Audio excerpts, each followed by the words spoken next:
like a boa constrictor, slowly squeezing the life force out of its prey. Winnipeg put together a 15 play, 96-yard drive late in the game that spanned nearly 9 minutes, 45 seconds. The Blue Bombers show up in the second half and come away with a victory tonight. Welcome inside Game Day After Dark. I'm your host, Darrin Bauming. Going to be joined by the one and only Zach Schnitzer in just a few minutes. He was at the game like I was, but like we did last week, we're going to bring in a good friend. Let's bring him in. Here he is, Joey Slattery, joining us on the post-game show. What's going on, Joey? Big win The for the Bombers? warm-up act to Schnitzy. That's what I like. That's my new gig.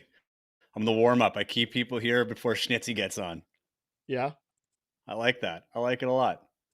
Uh, Sorry, I moved the camera on you there. yeah, no, it's all good. I'm having a bit of a audio thing going on here. I'm going to get it straightened out, but give me your thoughts on the game as I get this straightened out.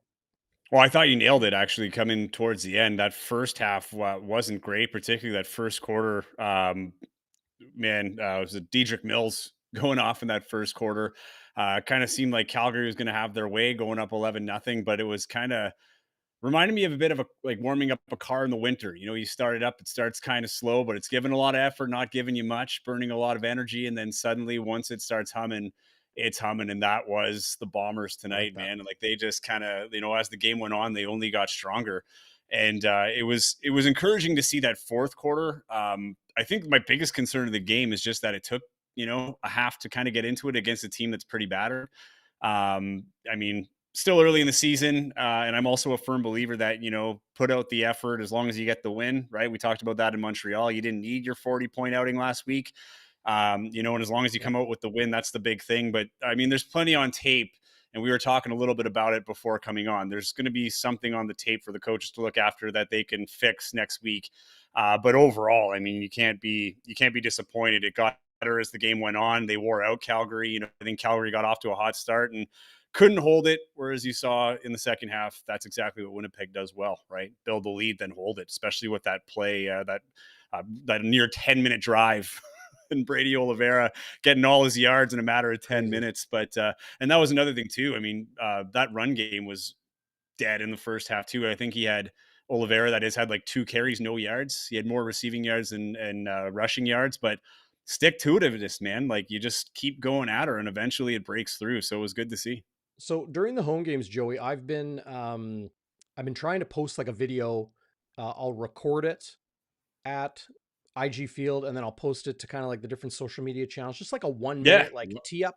I love those. Love those. Yeah, and I did that, and you can find those videos like tonight's on the YouTube Reels. You can find it on our Instagram story and that sort of thing, on Facebook too, Twitter. But I mentioned in it that the key for Winnipeg to not allow Calgary to run with them, pardon the on the nose pun, was to eliminate or try to limit Calgary's run game. Kadeem Carey is a top 5 player in this league, in my opinion, regardless of position. Okay. He led the league in rushing last year, injured early this season. Peyton Logan also injured right now. It's Diedrich Mills' backfield with the Calgary Stampeders. And Jake Maier is not exactly I'm going to beat you with my arm, I'm going to put the team on my back. He's just not that guy, or hasn't shown to be that guy, at least since his first season.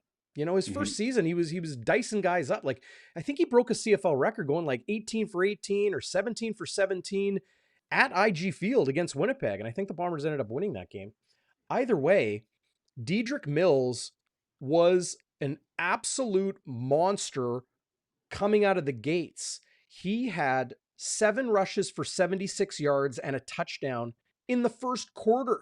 I to give. actually thought he was going to rush for 100 in the first. I was like, Yeah. this is kind of the night it felt like. If honestly, if that touchdown, like, that first, he had two big runs. I think it was a 33-yard run, and I'm almost thinking, good thing that happened where it did, because the momentum Mm. that he picked up on that, if that happened back towards his own goal line, man, he probably would have had like two of those, and then another long run for a touchdown. Like, he just that drive particularly, like, he was feeling it.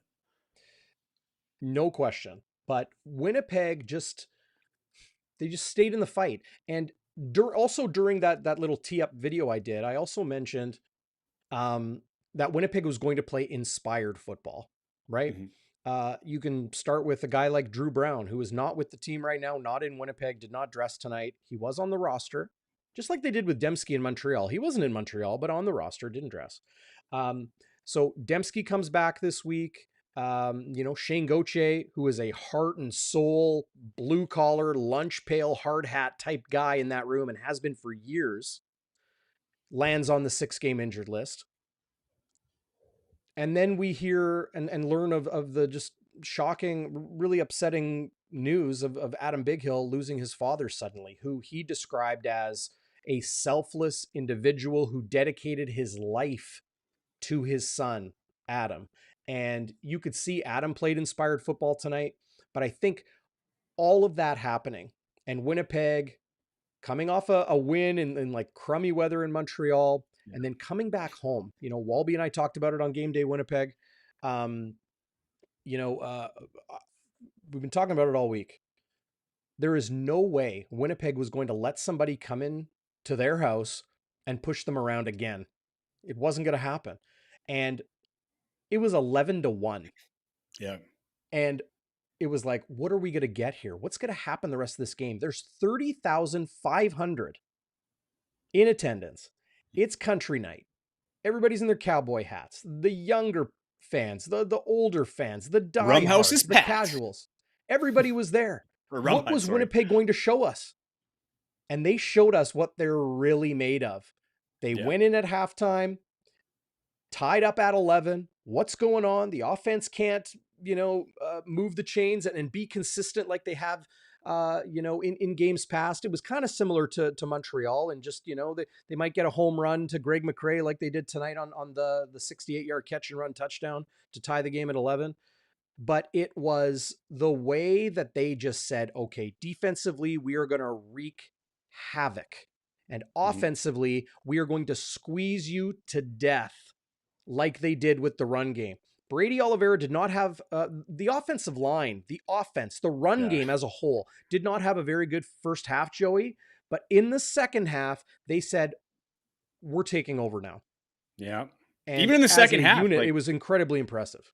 even in the second half, like that third quarter, like it built up. It built up into that. Like, once they got into that drive, that's where they were humming, right? Yep. Then you get into the fourth quarter, and they really kind of found themselves. I mean, I thought, there's a couple plays, like, Pat Neufeld didn't feel played the greatest. He had that one sack that went right through him to Zach. Like, he had no time, and there were a lot of times where Zach was under a lot of pressure.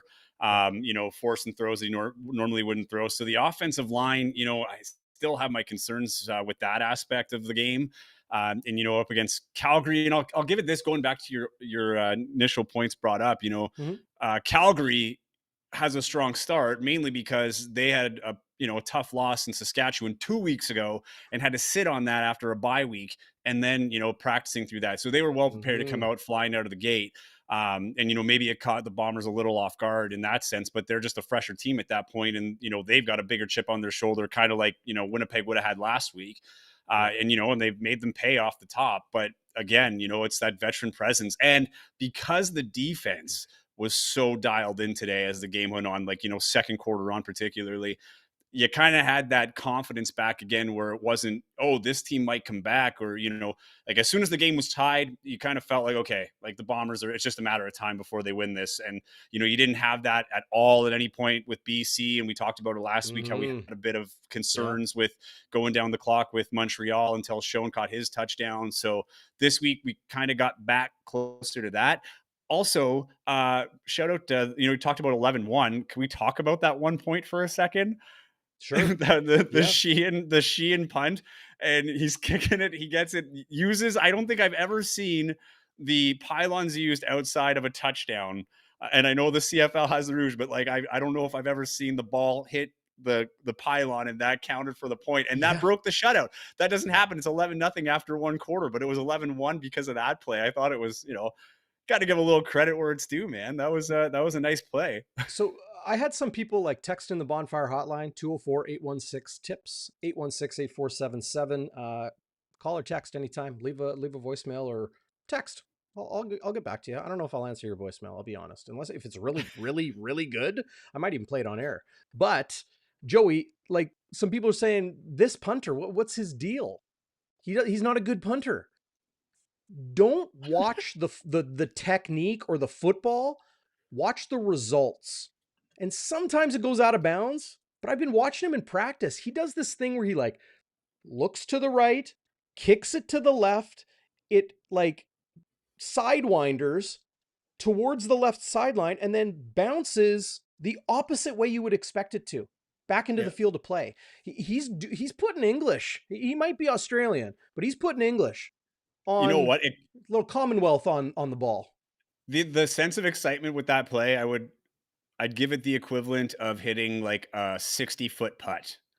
But, having to read the green, like not a dead on putt. Like that's what it felt like. It went wide to the right, and then all of a sudden he's just towing the line, the sideline, towing it, and then boom, it, it hit the pylon.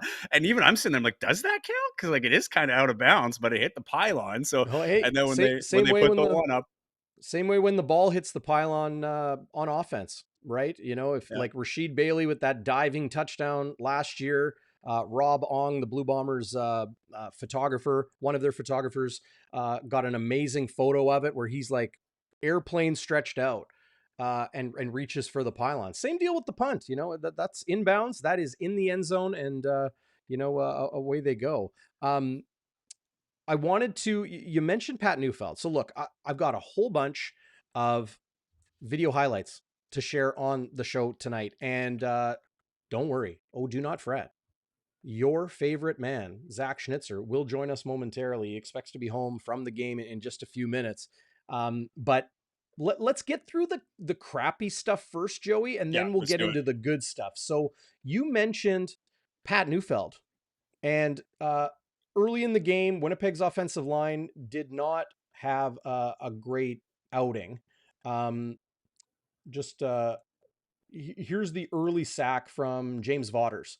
But you watch the offensive line, they just got Yeah, it's completely too easy. overpowered. Watch it again here.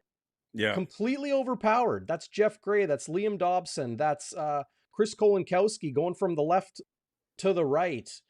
Pat Neufeld. It was a tough one in a lot of ways. And here's another one. This one later in the game. I think this is the one. Yep. Here is Mike Rose, who, man, Mike Rose is a player. he's Watch impressive, eh? watch this again. He's right in the middle, and he just gives Pat Neufeld this hand check. Yep. Watch him. He's at left defensive tackle. Gives Pat Neufeld the hands, and then he's through. He's home. And the beauty of that is you look at Zach Collaros in that play. He is so concerned about the guys coming on the edge that he almost doesn't see the guy come straight up the middle. Like he's trying to get away from the edge rusher, Mm-hmm. and then he gets pumped right down the middle. But that's because of Rose's effort right there. Like that is such a nice move and nice effort too. Like, but Well, that shouldn't happen.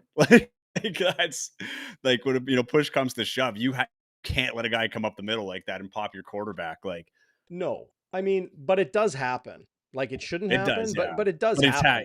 and The it's other happened a team's few playing too. times. I tell Bombers fans all that all the time, Joey. The other team's playing to win.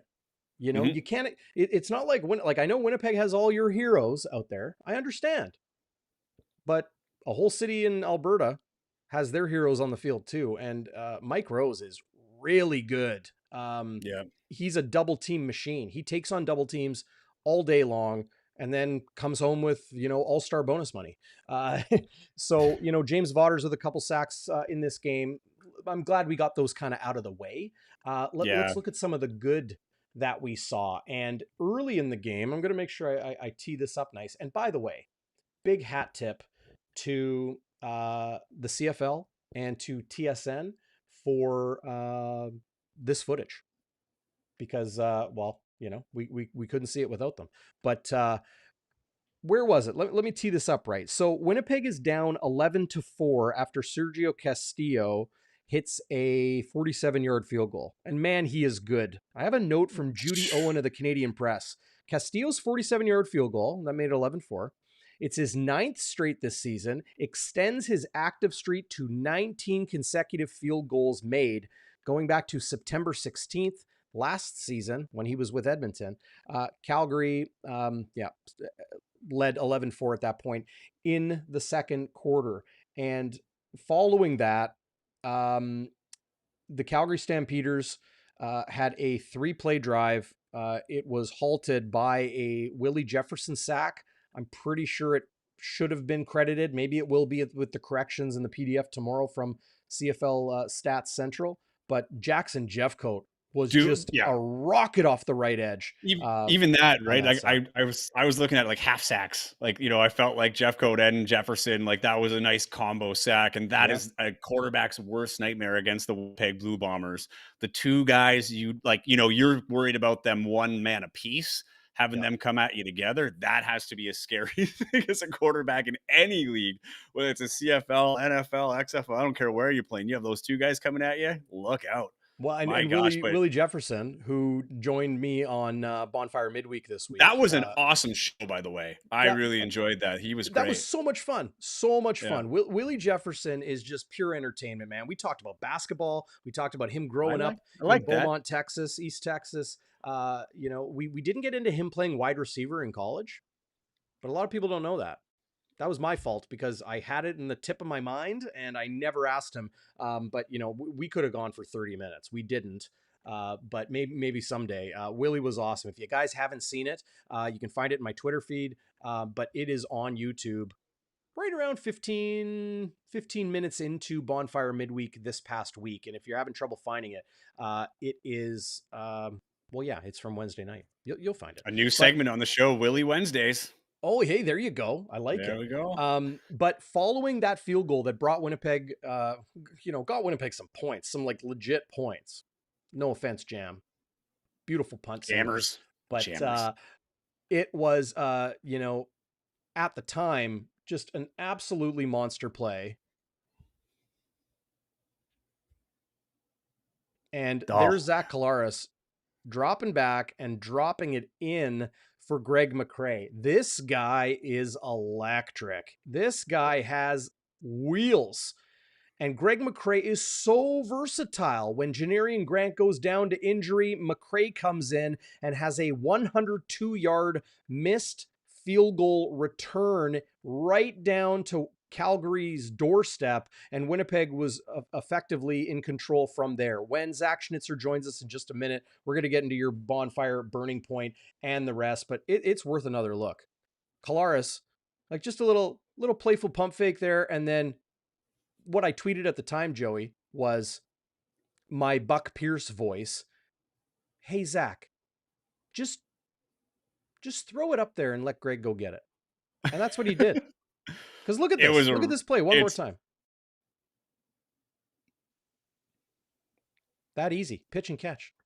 And see, that's the other thing too, going back to the offensive line, you give him a little protection, right? Like, that was one play where he had it and he took full advantage of it. And good thing he did because he wasn't getting it all night. But no, that was a great play. McRae was, I don't know what it is with this team and its receivers. It just kind of seems to work out with these guys. Like, you lose somebody or, Kenny Lawler leaving, then not being able to play the first part of this season. And, you got the Dalton Schoens. Now you got Greg McRae to worry about. And you know what, going back to that missed field goal return. First off, great play. And because the first thing I thought when Janarian Grant went down was, man, that sucks. Like, that's an irreplaceable guy, right? Like, whoever comes in, tough for them because, you just can't meet that expectation. On the first freaking timeout, he goes out, runs 102 yards. I'm like, what? Like, where do they find these guys? Like, I didn't know Greg McRae was capable of that. On that note, I also think it shows because, he ran out of gas, like 100%, which just goes to show how special Janarian Grant is, that he can make plays, multiple times a season, sometimes multiple times a game, Yeah. where he's making some mind-blowing play and we just kind of take it for granted. But McRae's a great athlete, and you said he is very fast. But to run that length of the field, dodge that many people, and take that many blocks, it just goes to show how special Grant is. And, he obviously we don't know the extent of the injury. If he's, sure hope he's back sooner than later because he's so fun to watch. But, if he's gone, that's a big hole to fill. And, there's kind of lightning in a bottle maybe there. I don't know if McRae's got the Grant magic, but it was something to see on his first time out in that position. Well, he's got a little bit of magic. There's no doubt about that. And I'm just pulling it up here. I want to make sure we can watch this right now because it's this good. And then we're gonna bring in Schnitzy, who is waiting patiently. But here is the 47-yard field goal attempt from Rene Paredes. Okay, and there's McRae on the left hash, 3 yards deep in the end zone. Okay, I'm gonna run by Ryan Sevier. There's Micah Awe. No way, Micah Awe. And at this point, you're like, okay, running out of gas. Stumble right there at midfield. But he finds a way to keep it going, and whoop, down he is taken by, I think that's Julian Hauser. So a defensive lineman running that distance to track him down, number 95. Well, after the tackle, too, crazy. If this comes back up, look at his, when he goes after the tackle, the guy who tackled him almost looks like defeated, like, oh my God, I can't believe I caught him. Like, there's that little sense of man, the chase is over on the field after he took him down. It was so funny. But right here, this is where I was like, okay, he's coming down right here. This is where I thought he was coming down. All that traffic, when he busted through that, I'm like, look at Derek Wigan, the defensive tackle. But look at this tackle here. Watch, okay? Yeah. Oh, okay, we got him, and just wait till after it's done. Oh, I don't think that's injured. That's oh man, how did he get so far? It's just I kind of laughed when I saw that reaction to it. That's that was a heck of a return. So it's time for my favorite part of the show. Hey, Schnitzy, what's going on, buddy? What's going on, gentlemen? Let me fix your camera up. You stay right there. I'm fixing it myself. I can do it all by myself. You can do it all by yourself. You look great. Hey, Darren, did you know that Schnitzy and I went for lunch today? Where did you go? Oh, yeah, baby. Well, we went to this little place I heard of around the bonfire called Shannon's Irish Pub and Eatery. Oh, is that right? Yeah. Oh, tell us a little more about that place? Boar burger and boar and venison. They combine them. They combine them and put them in a burger patty. Oh my God, it was good. I plan to come here and give you the best, most elegant chef's review I could, and I can't. Just blew my mind. It was so good. Oh my God. The blueberry compote was compoting hard. Smoked cheddar. It was we're both very responsible. We got a side salad. We didn't even go for the chips. Watching the waistline. And the salad was also good, buddy. I didn't want to be bloated for tonight, I tried to tell you guys. I've been trying to tell everybody. The food there is so good. It's so good. You're like, oh yeah, it's Irish pub. Oh yeah, cool basement spot. They got everything on tap. The wood, the stucco walls, like the old school whitewash stucco walls, the wood, the atmosphere, all of that, right? Little corner booths in the back, like really cool eclectic space. And you're like, oh yeah, it's a nice little pub. The food is so good. Like they're pub classics. I've been going on and on, like their burgers, their fries, their wedges, the wings are, I've said it over and over again, like so good. But then you can explore this menu and really be surprised. They've started opening as you guys were there, Fridays for lunch, game day specials, as you saw, Jets home and away, Bombers home and away. You got to check them out. Shannon's is awesome. Yeah.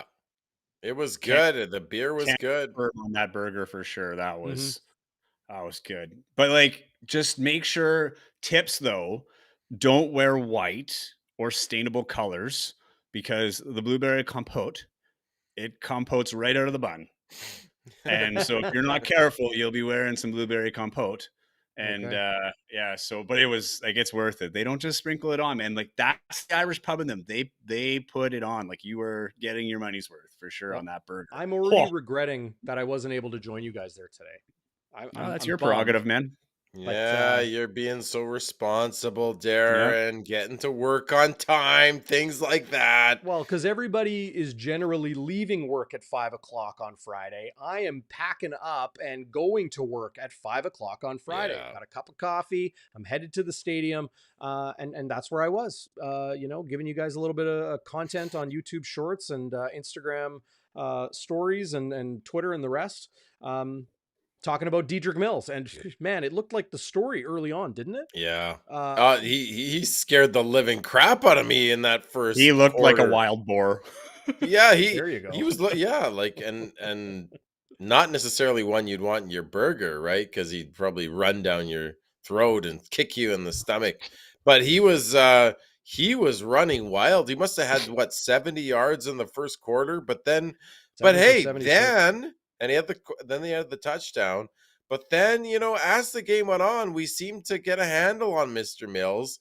And I got to tell you guys, it's Dave Dickenson coming off the bye, right? Very smart coach.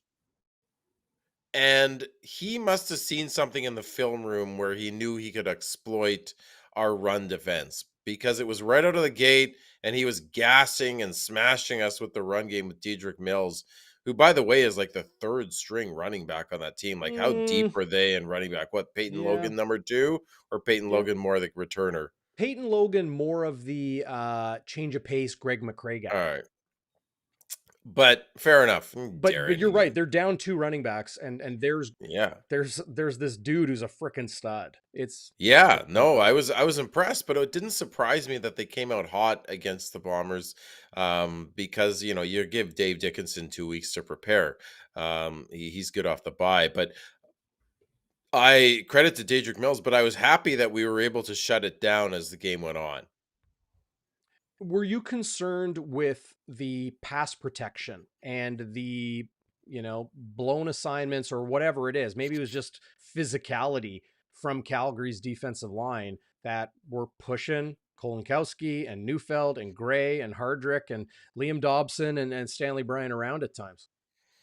I wasn't super concerned about it. I know I'm seeing people on the chat are pretty concerned, and it may have just been my vantage point, but we gave up 3 sacks, which you don't want to give up 3 sacks, but they're a good D line. They are. Like Mike Rose was an all-star. He's a stud. Who else is on there? Derek Wigan, James Vaughters Vaughters had a pair. he had a couple sacks. He's NFL talent. He played for the Bears. Like Yeah. they've got Was a there for a good couple D years, yeah. line. They get paid too. So I don't know. I'm not super concerned about it. If it had happened in Montreal too, then I'd be okay. That's 3 games in a row. But I guess we'll see. We'll see. But other D lines get paid. Yeah, I think the concerning part is just that it's happening more often now. Like I think we've Yeah. been treated to the last few years where they were just so dominant, and you didn't see Zach getting a lot of pressure. Where you're seeing that pressure now, and I mean we're talking in relative terms, right? I mean this is still one of the best teams in the league. This is just their weak spot. It doesn't necessarily mean it's a concerning weak spot compared to other teams. But you know what? The standard that the Bombers have kind of put themselves up to now, this to me, it's like it is a little concerning because you don't want Zach running around. You don't want to see people, other defensive lines, as good or bad as they may be, getting to him. But the other thing too is the run game is like you can't establish a run game if it's out of sync, which you saw as the game went on, especially in that third quarter. It's like something clicked, right? So that's where the concern kind of goes away from me because as the game went on, it got stronger and they built that lead, and then they were able to put that 10-minute drive together where Brady Oliveira got most of his yards in that one drive. Yeah. And that secures the win, right? So as I'll say it's concerning, but like relatively speaking, in terms of when we talk about the Bombers and their strengths and weaknesses right now, I'd say their O line is probably just one of the weaker spots on the lineup right now. Let me pose this question to you guys. Winnipeg sluggish start on offense. And a lot of people are going to be criticizing the offensive line or the offense as a whole, as Mike O'Shea is adamant. It's not just on those guys up front. It's on everybody, the quarterback, the receivers. You have to be assignment sharp. Guys can miss blocks all over the place or be in the wrong spot. But my question is, should we have concern for a Blue Bombers offensive line when Zach Collaros is the quarterback? He's the best player in the league. He's the MOP ×2 last 2 seasons. And you want to protect him, but late in the game, your offensive line, your offense as a whole, are able to put together a 9-minute, 43-second drive that, goes 10 plays. Am I getting that right? Oh, sorry. 15 plays. 15 plays, 9:43. It goes 96 yards. A little chip shot field goal for Serge, and he remains perfect on the season. Like, should there be concern when your offensive line can do that? That's what I'm saying. Is like Yeah, but that's what I'm saying, right? Is like they came together, like that was vintage Bombers, and that's kind of what we've been used to for years now, right? Is that these long drives, maybe not 10 minutes, but these drives that are, turning first downs, and, often even getting touchdowns. Like this led to a field goal. And part of me was like, man, you went all that way, went through all of this for 3 points. When you got to, what was it? I think it was first and goal when they got to, and then they had the Prukop, on second and goal, where Prukop and Oliveira Oliveira slips on a block, and then he doesn't bring it in, and that leads to the touchdown. Which I don't know. I thought maybe to keep Collaros in on that one. I didn't think it was short yardage enough, and maybe try to make a play, right? Whether it's finding a receiver or truly setting up Oliveira, like he brought you all that way. So I don't know if that was a miscommunication or just a creative play call because there was so much Oliveira action, but I just thought, I probably would have just, not that I'm the coach or anything, and I don't want to be like armchair coach, but it just kind of seemed to me, it's like, you want the guys that are bringing you the way, right? So he brought you all the way down the field, give him one more shot to punch it in. If it doesn't go in, take the field goal, or maybe then you're a yard, and maybe then you go for that short yardage, jump over the line kind of play. But yeah, I thought, not really saying it was terrible. I was shocked when I saw, like, oh, you're still 7 yards out or whatever it was. But anyway, it was a really good drive though. And that's where I say, like, it's relative concern. Like, it's just, that was the Bombers all the time for a while, it seemed like. And you might have 1 or 2 slips, where he got pressured or there was like a dangerous sack situation. It's just in the last few games, it's happening more and more, and they're not scoring as much in these last few games either. My boy Fritchie, what's going on, Fritchie? Watching live on YouTube. Shout out to everybody in the live chat. What's going on? Great crowd, big number tonight.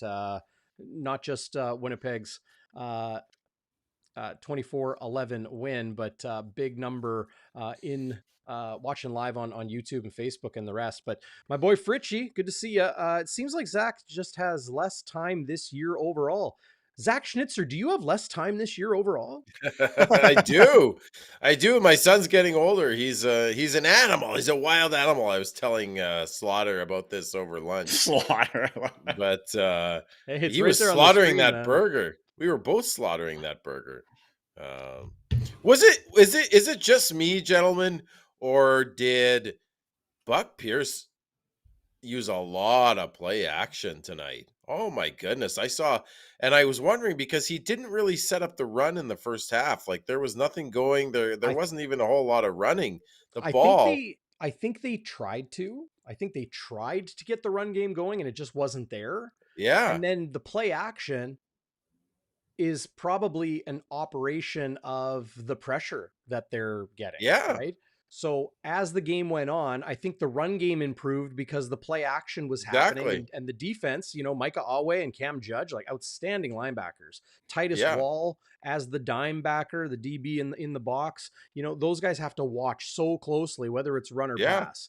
And I think as the game goes on, you use play action effectively. They start moving the ball downfield. Then it's okay, guys, let's just go punch them in the throat. But I love that because it's so creative. It's such a brilliant adjustment by Buck Pierce. The run game isn't working and you're giving up a lot of pressure. And so I think, hey, let's use play action to set up the run. Like how smart is that? It's usually the other way around. Well, usually it's like chicken or the egg, right?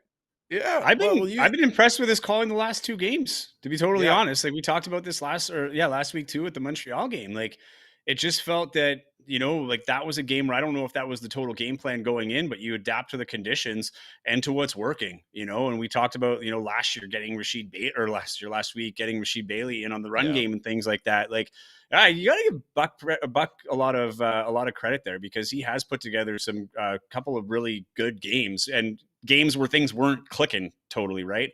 Especially this game, like we talked about that the first half issues with the offensive line, but you said, man, you bait them, and then you set it up, and once everything was clicking, it worked out really well. Oh yeah. I want to pull up something here, guys, that was just a heck of a lot of fun to watch. And hit up the comments, whether you're watching this afterwards or even if you're on podcast. But if you're in the live chat right now, hit up the comments about how you guys feel about some video highlights here on Game Day After Dark. This play was this awesome. Is the Houston interception. The way he that's climbs that's the my ladder. turning point. Yeah, I think we should get into it. On the bonfire burning point. I don't know what you're talking about, Joey, with that letter T word or whatever you said. It's the bonfire burning point. But great pressure up front. Celestin Haba taking two guys off the right edge. And then Demario Houston, here, I'm just going to jump back to it. Demario Houston, that is an athletic play. Yeah. Let's see if I climbs a ladder, freeze frame it. I know that's blurry as heck. Great freeze framing, by the way. That is a straight up and down blue streak. And that is Demario Houston with the blue pants, the blue jersey of the Winnipeg Blue Bombers, getting up there. And look at the ball. That's not in his arms. That's in his hands. He is fully extended. But that was badly overthrown. And making that play. But that was not a great throw. Like, not taken away from the play at all. But that play doesn't happen, like, if you're anywhere near your receiver. My goodness. Agreed. Not a good throw to the receiver, but a very great play defensively. Yeah, I know. Like, this was just like, look at the real estate here, right? Yeah. That's an incompletion over Mark and Michelle, right? Yeah. But Houston just does a great job getting his hands on the ball. And this is the thing, guys. Demario Houston has just had a nose for the ball all season. Yeah, he's been picked up loose change here. Like, how many fumble recoveries does this guy have? Yeah, like 2 or 3, 4. I wish I had stats. I wish I had league stats. No, yeah, don't we all? But normally I would be like, okay, guys, let's take a look at the live stats, and that's what we would do. We would do this, let's have a look. Okay, let's go to the defense. Boom. But on the season, I don't think we can do that as of yet, but we will. Adam Bighill, 7 defensive tackles, not quite a game high. Micah Awe had 10 as the middle linebacker. Well, no doubt when Brady Oliveira is just punching it down your throat, your middle linebacker is going to get a ton of tackles. I thought the Calgary Stampeders went after Adam Bighill tonight. I don't know what you guys think. Yeah, well, we had this conversation beforehand, Darren. Like, I thought, he played inspired, like in terms of he was really active around the line of scrimmage. Like, he was a pit bull today. Not that he's, ever soft or anything like that, but there just seemed to be a little more pep in his step. I mean, a couple of mistakes. Like, there was that one, I can't remember. There's one pass, Meyer made. It was like up the middle. And kind of seemed like he was a little out of position, but they did target him quite a bit. But I mean, he took care of business. I mean, 7 tackles. I mean, this guy was not like he was where the ball needed to be, but he was making the tackles he needed to make. But man, I thought he was good tonight. What happened? I don't know how that happened. Whoa, what's going on there, Darren? I'm just playing around with the software. So special teams tackles. Can we highlight this one here? Brian Cole. Yeah, 3. His best game as a Bomber, I think. Mm-hmm. He made an impact. Well, it ended up being overturned, but he picked up the fumble on the kick return. Yep. Was it Beeksma that caused that fumble or apparent fumble? The new linebacker, but he's there. Brian Cole was really good tonight on special teams. Yeah, he really was. And you know what? We'll get into a lot more of this when we get into the game balls. Your happy honker, your Westy wide to the right, Your Bonfire Burning Point, I think, is probably where we'll start before Walby's Warriors. So what do you guys got? Was the Houston interception the Bonfire Burning Point tonight, turning the tides in the Bombers' favor? Yeah, for me, it was only because, he got that. Not only did he make the interception, and we saw how impressive it was, he brings it up to to the midfield, right? Puts the Bombers in good position. And I believe that was the one that led to the McRae touchdown, was it not? I think that was It led to the Bailey. Yeah, it led to the touchdown by Rasheed Bailey. Or Bailey, sorry. Yeah, Bailey. So like that, 7-play, 54-yard scoring drive. Yeah, so it led like that turns the game around, kind of puts it out of the way, and that's about the time where you feel like, okay, we're like, not cruise control, but you kind of got that vintage Bombers. They're going to walk away with the win. So for me, it's the turning point, just because, not to say they had a lot going on. Whoa, that's a turning point, Slaughter. It's the burning point. I've got gathered around a bonfire tonight. I don't know what it is. You're still a rookie here, Joey. We're gonna call you out. We're gonna call you out, man. Bonfire. It's a burning point. We got the marshmallows. Burning point. It was my burning point. Sizzle. Incendiary. You agree, Zach? Oh yeah, burning point for sure. The game was tied at that point. The game was tied 11-11. Yes, it was. He gets the pick. They march it down, finish it off with a beautiful fake to Oliveira, and then he just tosses it to a wide open Bailey again. Nobody in the same area code. Nobody in the area. And actually, it fooled me and a couple of people in my section. We were all looking at Oliveira. We didn't even see the ball go there, and then he was wide open. So you had the touchdown there, and by Rasheed Bailey. And then a few plays later, you had the McRae missed field goal return. So it really turned the game on its head. So I'll be contrarian for contrarian's sake, and I will say it was the Paredes missed field goal. That missed field goal, that if he had hit that field goal, and let's remember who we're talking about here. We're talking about Rene Paredes. Okay, this guy's been doing it at an incredibly high level for a decade. He is outstanding. One of the best Canadians to ever play in the CFL. He really is. Yeah, that's fair. That's a whole conversation, because you a kicker? Come on, and Troy Westwood leads the Blue Bombers scoring all time, right? Mr. 661, 661 straight chip shot converts. But if Paredes hits that 47-yard field goal, it's a 4-point ball game. It's 18-14. Early in the fourth quarter. Like, that is a completely different situation. And yes, the 102-yard return needed to happen to get it to the Calgary 13. And a couple plays later, I don't have them charted exactly what they were, but 3 plays, 2 yards, Castillo from 17 yards out to go up 21-11. That's my Bonfire burning point, the missed field goal. And yes, of course, I think Winnipeg got a lot of momentum from that 102-yard return. That's a highlight I think we're going to be talking about at the end of the year. Well, that's the other thing too, right? Like, that was a sure 3 point for Calgary that turned into 3 points for Winnipeg. Like, again, would have been nice if you got the touchdown after a play like that, but I mean, you take the points that you get, right? So, and at the end of the day, it's still like, in a weird way, it kind of adds to 6. Like, you went -3 to positive, like to +3 on your side, right? So, what would have been not a deficit, but 3. That deficit would have been cut down to, you've now extended it 3 points because of that play. So I wouldn't argue that at all. I think that's a great burning point. Burning point 2.0. Wait, the new guy is calling my burning point the 2.0? Because it happened later, sequentially speaking. He's got a lot of gumption. Joey, you know what? I'm going to come here and I'm going to assert myself. No, I like it. I'm going to have to come on your Winnipeg Seabears podcast with Taylor Allen and start giving you the gears.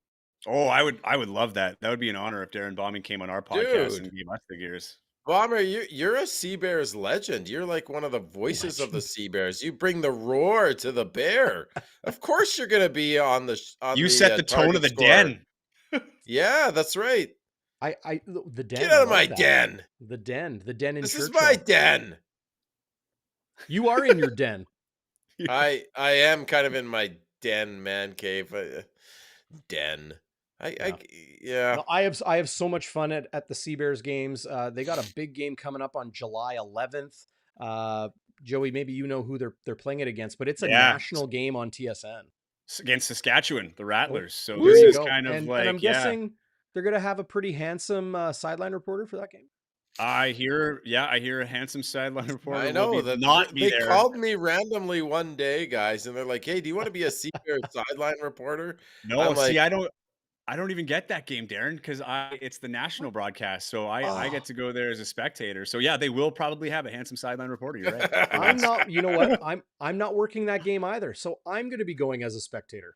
Oh, buddy, we're gonna have a well, time. the That's three gonna be of my us should only. go as a Let's do it. spectator. Because Dude. that's my only time I'll be able to watch a game as a spectator. Like I'm actually kind of looking forward to it. And the one thing I will say, with that atmosphere, kind of the coolest thing when you're at the court level, and you might agree with me, Darren. I'm not sure, but like getting it from the press box, like when there's the Jets who have more fans and they're upset with the refs, and you hear it, you're like, you kind of look around from our vantage point, like, oh yeah, they're upset, like I can feel it.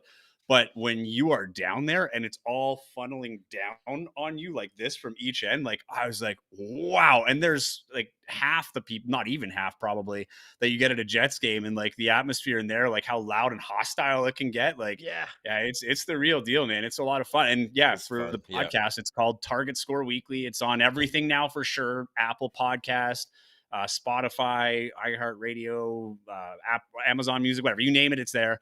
And yeah, it's called Target Score Weekly. So Tyler and I, every week kind of break down the games that were, look at the games that are coming up. And in this week's episode, we actually did an all-time all-Canadian draft. So we did all the Canadian players, not necessarily in the NBA, but most of them were in the NBA. Nice. And we did a starting five plus a sixth man. So yeah, it's pretty fun. So if there's some of your viewers out there that are getting into the Sea Bears thing and you want a little extra content, it starts with a podcast, and we're hoping to branch out a little bit from there. But no, we have a lot of fun doing it, man. It's so much fun talking about that team, just like it's so much fun talking about this team. Yeah, no doubt. And I'm coming on. I'm going to chirp you big time. I like Taylor. I don't know about you.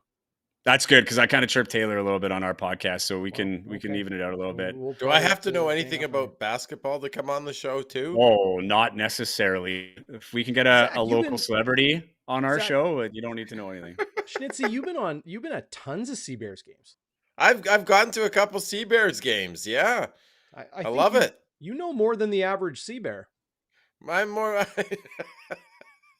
I want to take a shot from the dot. That's what I want to do. You want to They'll win see this little 5'6" man come out, and they'll be like, "This guy isn't getting it," and I'll just one hand it over my head like a javelin, and it'll be legendary. Well, and then you get what, like a free vacation if you hit it. Yeah, where's the vacation to? Like, I think it's what like anywhere is they it? fly. Miami, I'm not even sure, Joey. Manitoba. Miami, Manitoba. Yeah, you want to go watch the Super Bowl in Miami? Get on the bus. Walby's Warrior, who went to war tonight and goes home with the honor of Walby's Warrior. And of course, I have to do the sound effect because it's so cheesy and hilarious, but it's become a thing. Okay, Walby loves reggae. Let me start with Walby's Warrior.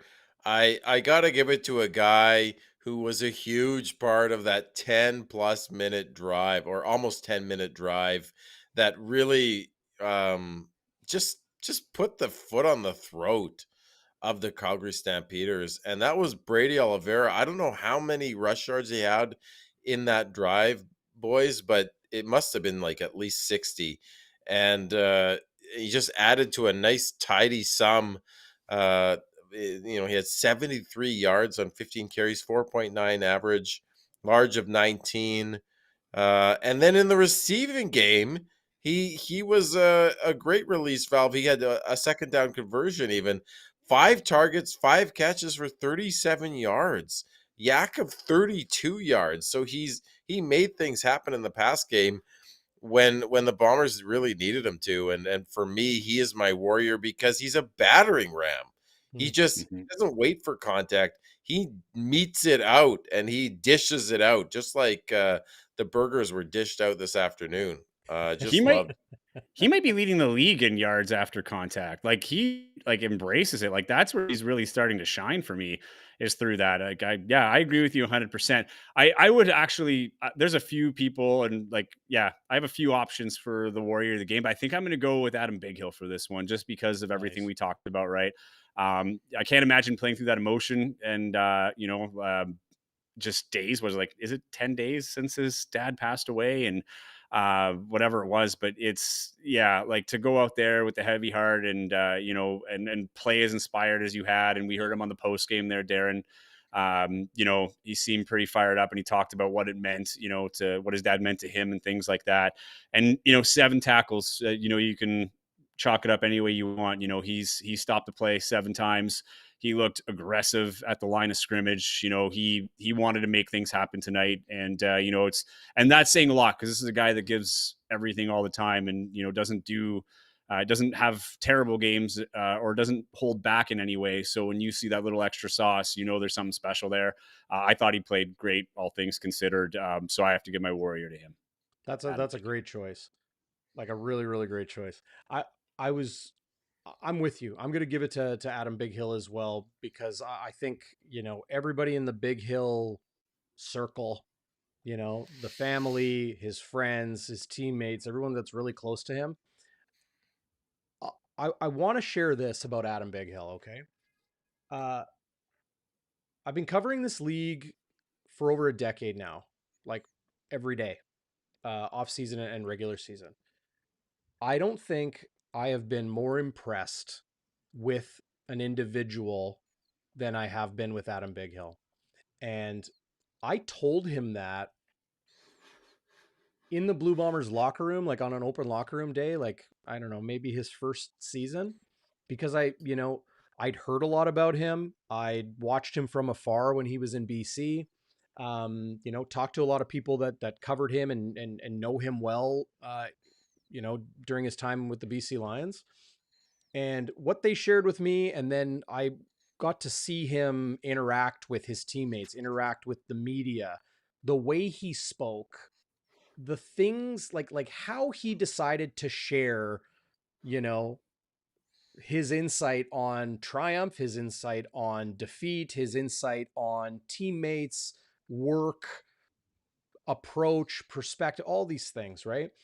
And I walked up to him one day and I was, just like, hey, how's it going? I'm like, Adam, I just felt it was appropriate for me to say, I don't think I've ever been as impressed with a guy in my in my life. And him and I aren't far apart in age, but I've talked to a lot of athletes and I've seen a lot of football, and I've talked to a lot of media people that have covered this league and talked to countless coaches and players and staffers and the rest.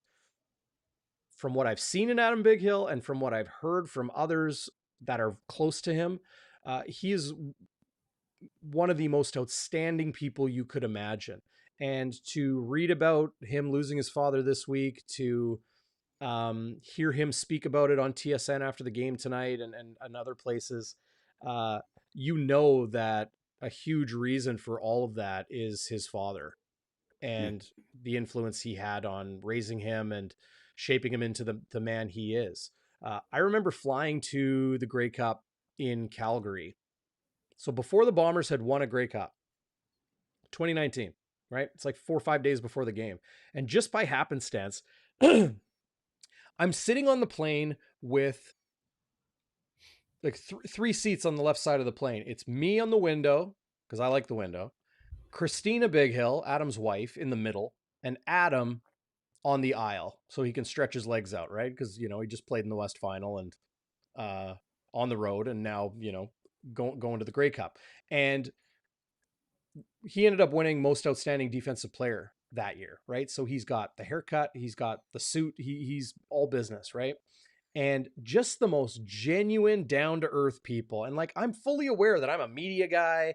Like, do they want to talk to me? Should I talk to them? Because this is their time. Like, that's their private life, right? I don't want to encroach on that for a lot of people, especially, guys with his wife, right? And it's a business trip. And as we took off, super rare thing for me, like I don't fly a lot, but I've flown a bit. I got wicked, like dizzy, like vertigo. And I just like turned to his wife, Christina, who's just as lovely as Adam is. And I just said, I just want to let you know, I'm incredibly dizzy right now and nauseated. Like I'm just letting you know, and the way she looked at me, like she's a mother, of 3, 4, she's a mother, her and Adam, incredibly high character people. Just the way she looked at me put me at ease. Like she didn't really have to say anything. You know, just a small little picture of who the Bighills are. So really feeling for them and then the whole family today. Yeah, and like, just to piggyback on that to kind of support your point, like from a media standpoint, I don't know if you get a more respectful athlete than you do with Adam Bighill. Like he always has time. Just a few weeks ago, actually, I remember we had asked for him, and I guess he missed them. They have like a Bristol board, or not a Bristol board, a whiteboard with their names and who wants to interview them after practice. And we were all kind of like, oh, whatever. He's gone. He's gone. Nope. Yeah. He came out, shirt off, made sure that he gave us full time, didn't rush his answers. It tries to give you something insightful every time, and still that team guy, like you can tell he's that cultural leader. He gets things going. He doesn't seem like a bully or anything like that. No, he's a really good guy. And I know a lot of you fans have met him in person too. And then when you hear the stories, like total sense, apple doesn't fall far from the tree. So condolences to the Bighill family for sure. Yeah. Adam Bighill is a Walby Warrior, 365 a year. Oh, he's always a Walby Warrior. Great picks, guys, and condolences to his family. I lost my dad, and it especially if you're close to the old man, it takes a chunk out of you. I'll say that. And for him to come out and play like this, it doesn't surprise me. But he is just a wonderful human being. I was going through a rough time last summer, and a buddy of mine got him to send me a video, like a personal video on Instagram, just to say, we're thinking of you, and get well soon, and just a gem of a human being.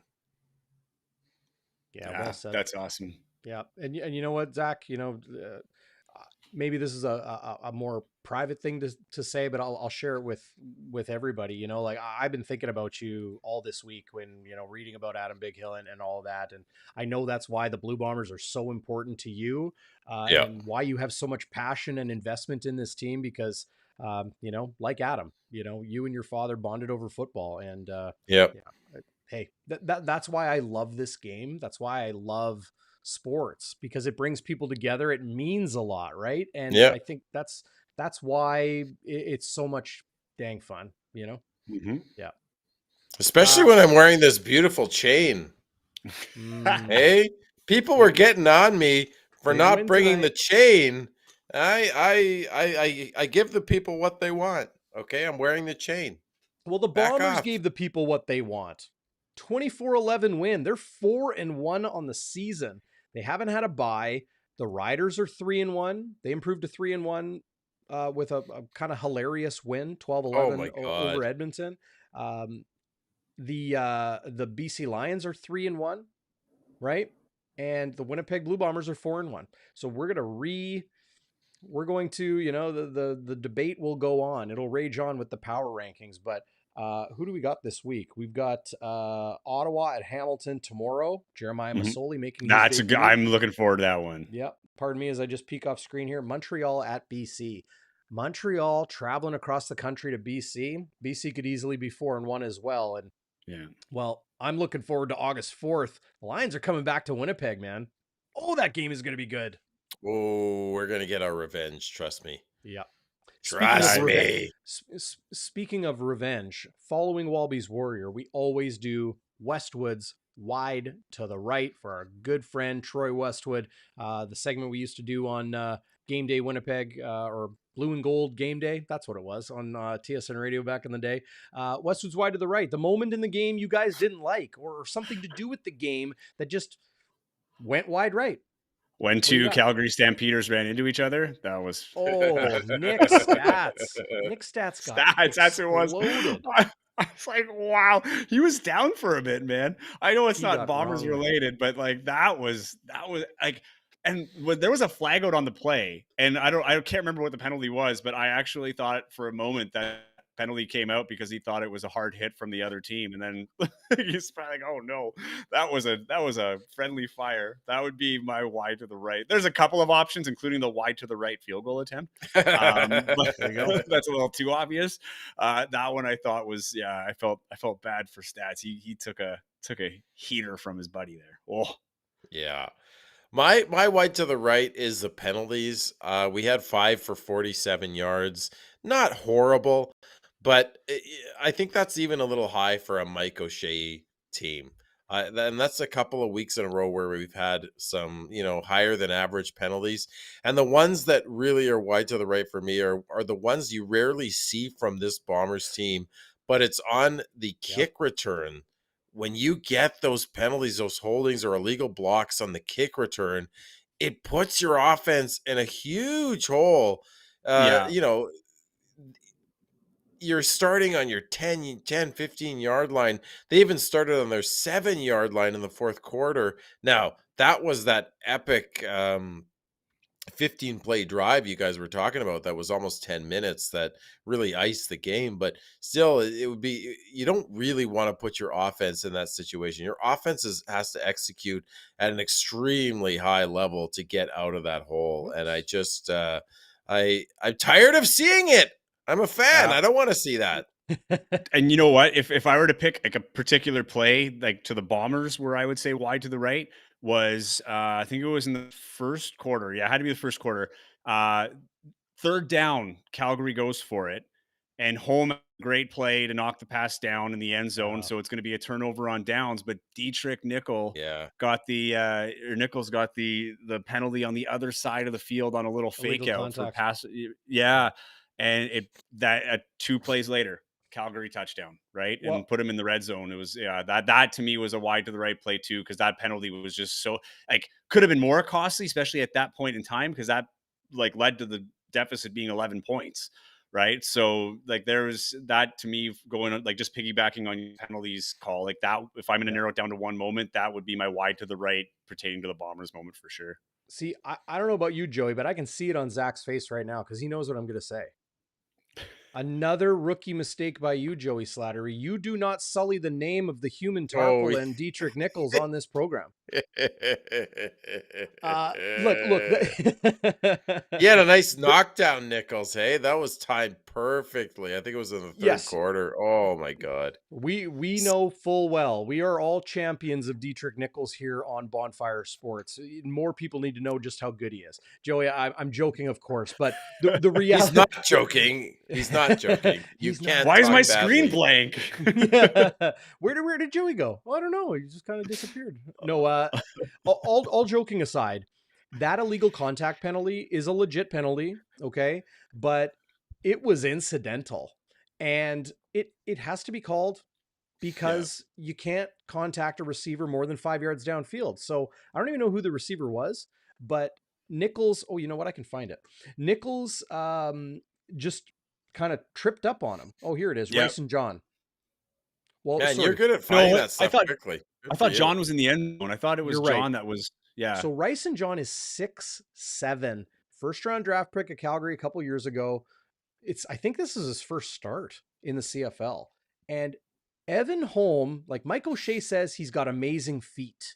Okay.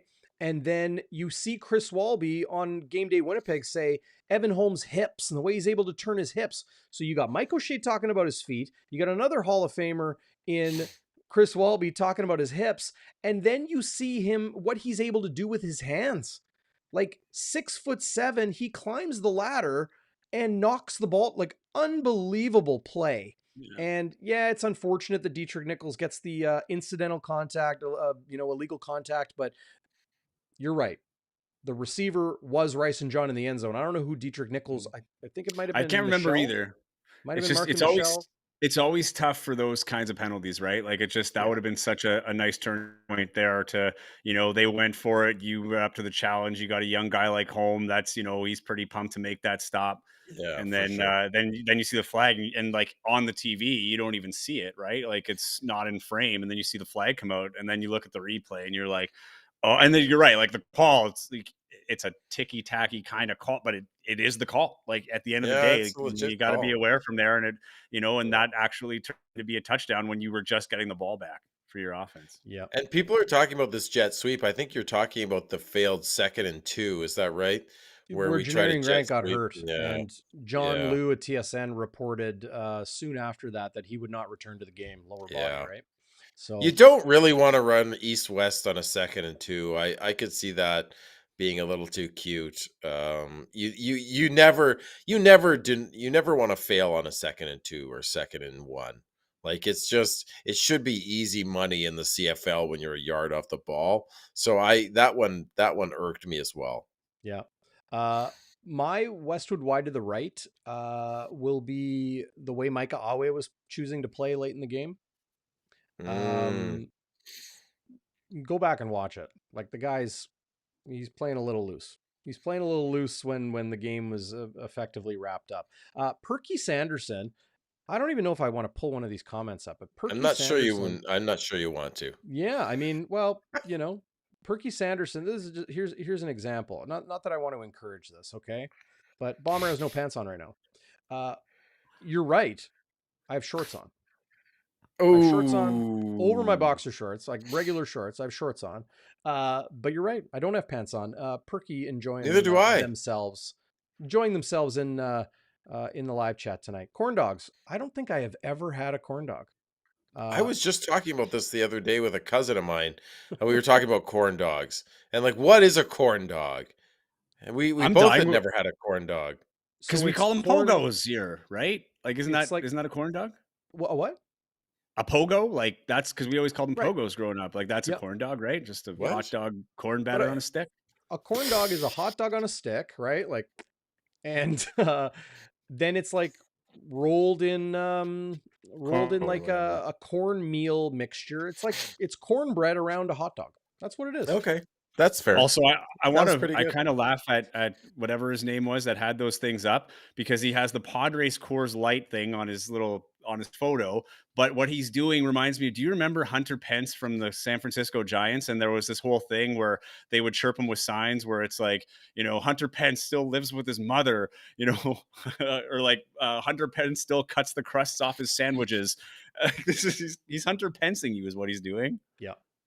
Yeah. Well, and just to cap it off here, having fun with Perky Sanderson as much as they are having fun with me.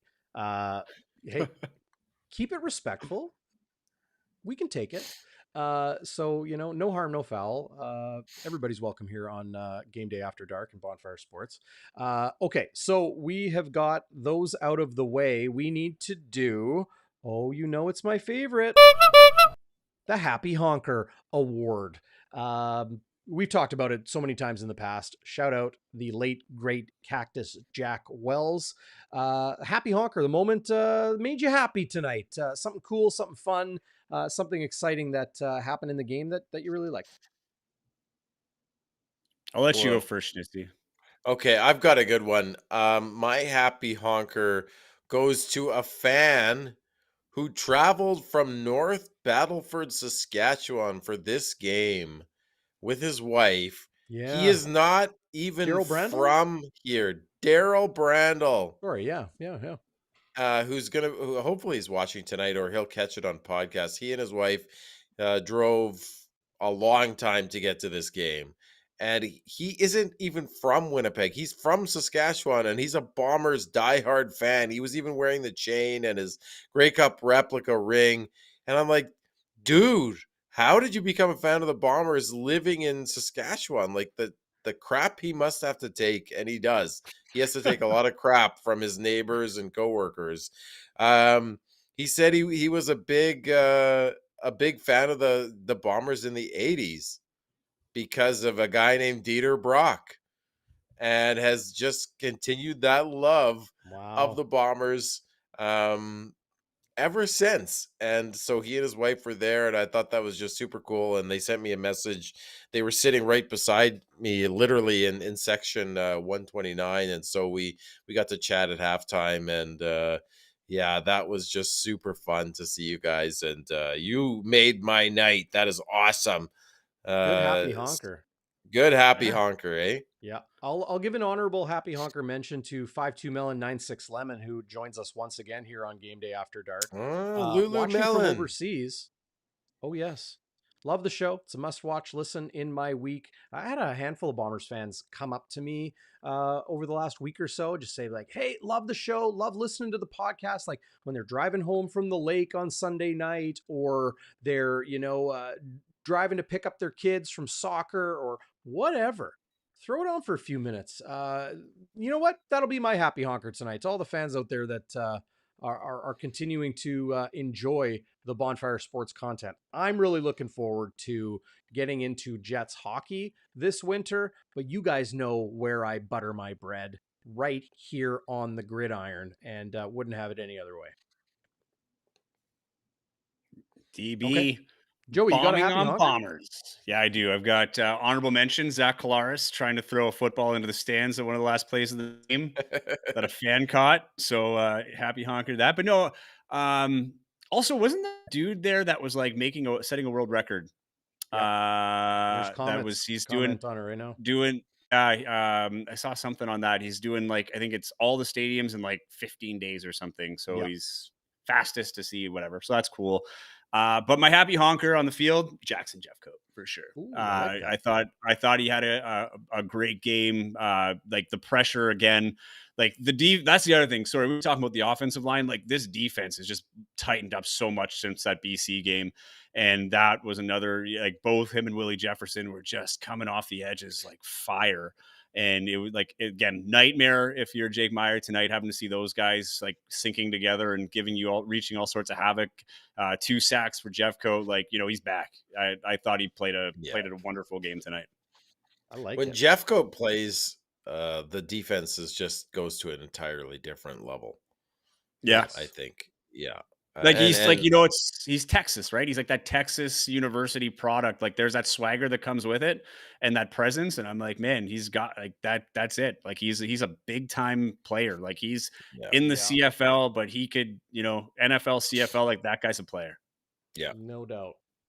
Jackson Jeffcoat is so much fun to watch. I'm just pulling this up here. A lot of people shouting out Dieter Brock, the Birmingham rifle. Okay. Here we go.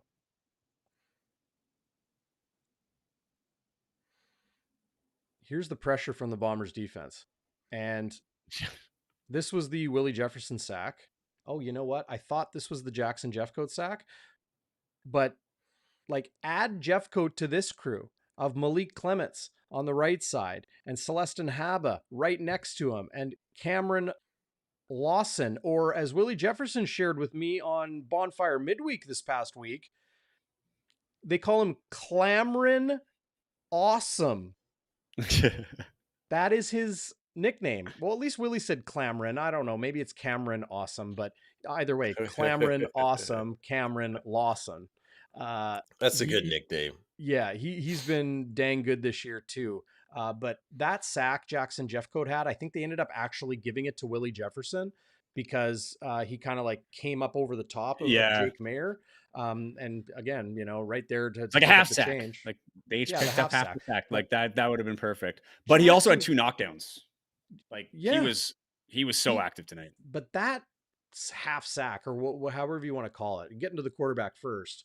He was like a rocket. It was a laser beam off the right edge. He was so. I'm just like, that's Jackson Jet. Like I remember, like I don't remember him being that fast. I really don't. Just incredible twitch. That was awesome.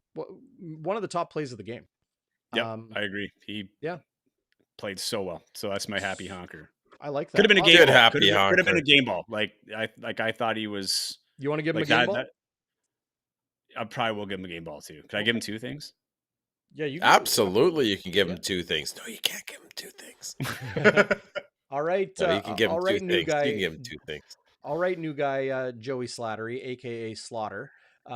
We are going to, hey, it's your second show. First one, training wheels. Now they're off. Yeah, fair enough. So, we're going to give you the gears as much as we can. But yeah, your game ball or game balls. Just don't give away too many Yeah. because I am in debt to Wilson Yeah. Incorporated. Nobody on here gives away too many game balls. We keep it tight. Times are changing. Yeah. You got game balls, Joey? Who do you like? See, I like Jeff Coat. If I'll do an offense and a defense. I'll go defense, Jeff Coat for sure. And on offense, I got to give it to McRae just because, yeah, he has the touchdown and the return, but it's just the nature of that return, like having to step in when Grant goes down. And Schnitz, I don't think you were on yet when we were talking about this, but I remember like when Grant went down, I was glad to see him walking off, but I'm like, man, that's a hit. Like you can't replace that guy. He's magical on special teams, right? And I feel bad for whoever they're going to put in there to replace him. And then first play, it's a freaking 102 return on a missed field goal. And I'm like, okay, like where do they find these guys? Whatever. But it was that like he stepped in, he ran out of gas. It also showed just how good Grant is. The fact that he ran out of gas and just couldn't get to the end zone, that's something that makes Grant special. That is an elite pro athlete that ran out of gas. That just puts into perspective what Grant does on you can say regular basis for the position that like for the special team stuff that he does. Like that is about as regular as you're going to get for making big plays. And it is tough. So yeah, but I give it to McRae. He stepped up really well today. And I think he's like his stock is continuing to rise. Nice. Where do they find these guys indeed, right? Like McRae is almost like a depth player on this team. And look at what he did today. Like, how do you take him out of the lineup?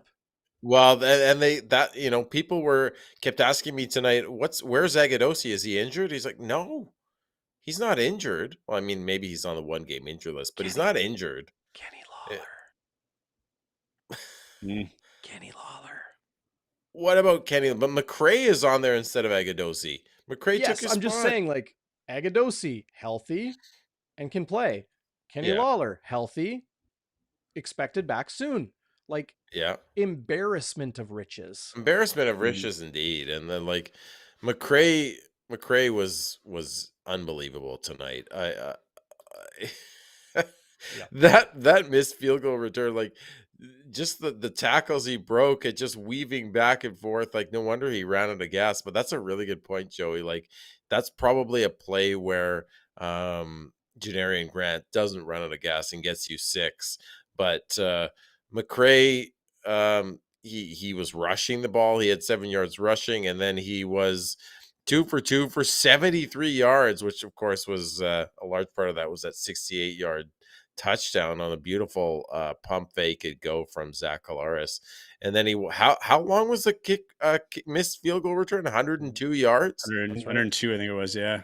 Wow. And some east-west in there, right? Because he started on the left hash, went to the right near sideline, and then finished up on the left. So he ran 150.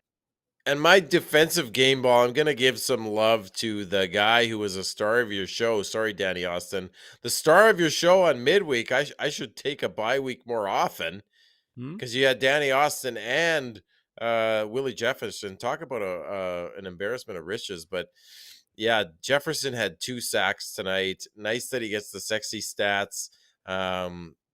2 total tackles, and he was just all over the place. So I love me some Willie Jefferson. The continued question posed on Winnipeg Sports Talk, on the radio, on Bonfire Sports, on social media. Any update on Kenny Lawler? No update. No update. I tell people, go to the Winnipeg Free Press website or pick up Saturday's paper, maybe Monday's paper from this past week, and read Jeff Hamilton. He was in Montreal for the Bombers game there a week ago, spoke to Blue Bombers president and CEO Wade Miller specifically about the situation.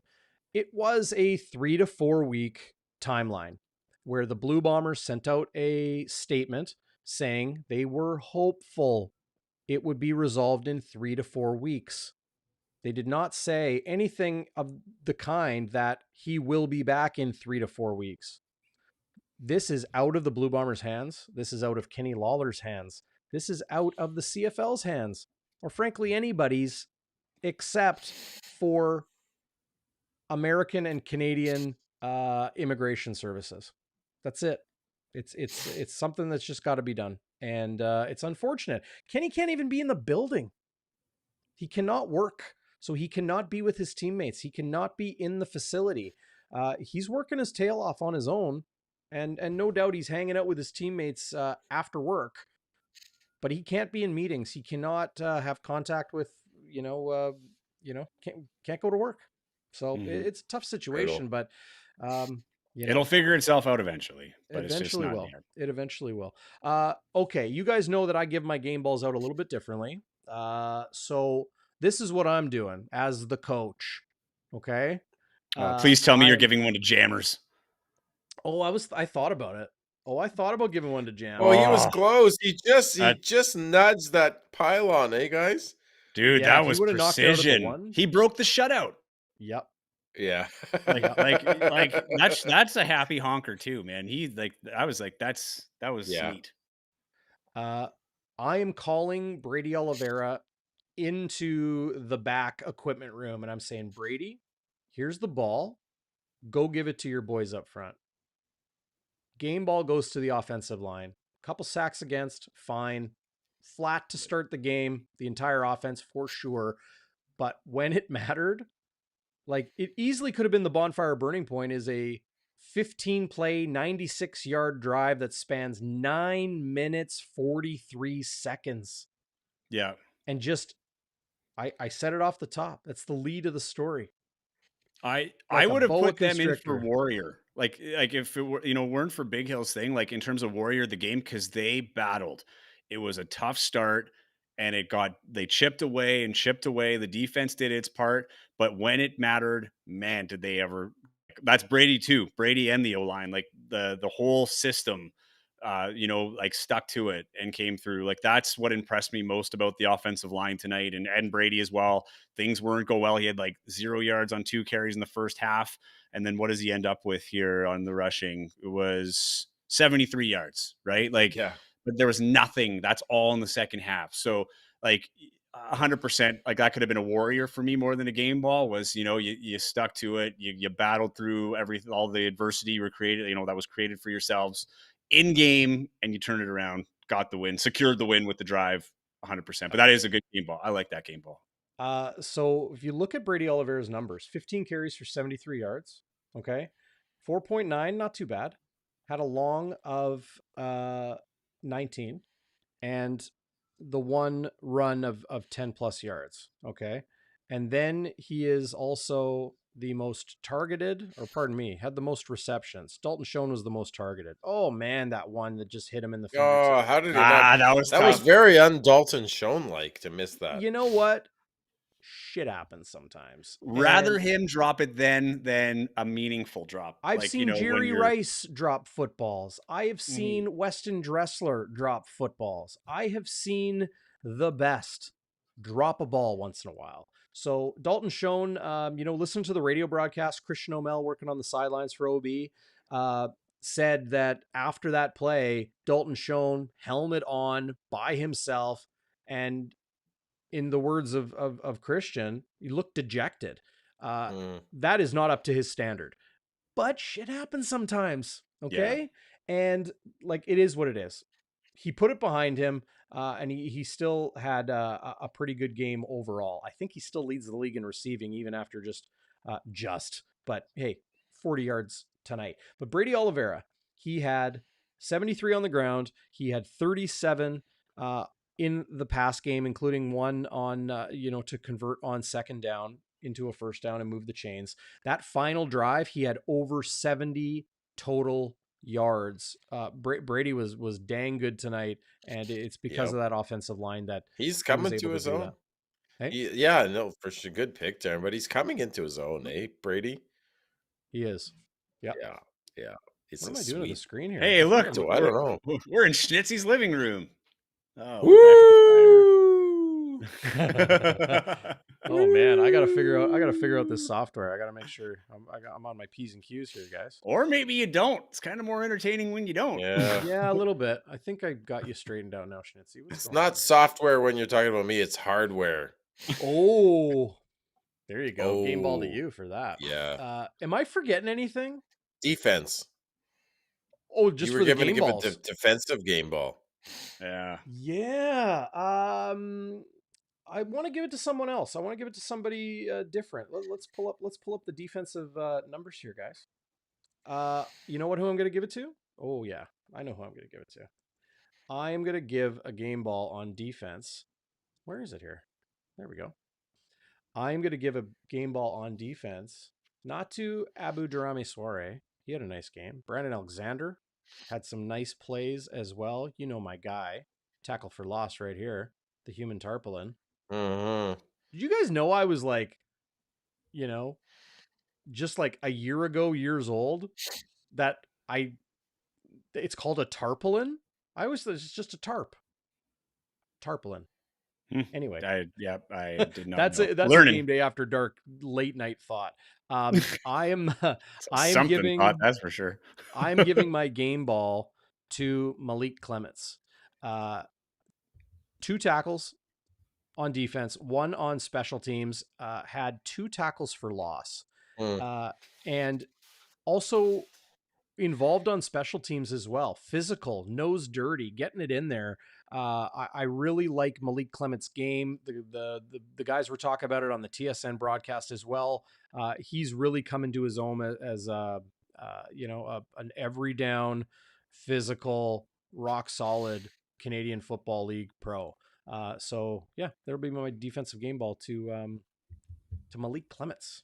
That's a good one. That is a good one. Yeah, that's a good one. It's not an easy position to play in the CFL, the dime, and he filling in he has big shoes to fill with Kyrie Wilson being out. Well, but on that note, some positive optimism there, some reason for optimism. Kyrie Wilson is starting to run. okay. Hellacious injury last season. Hellacious.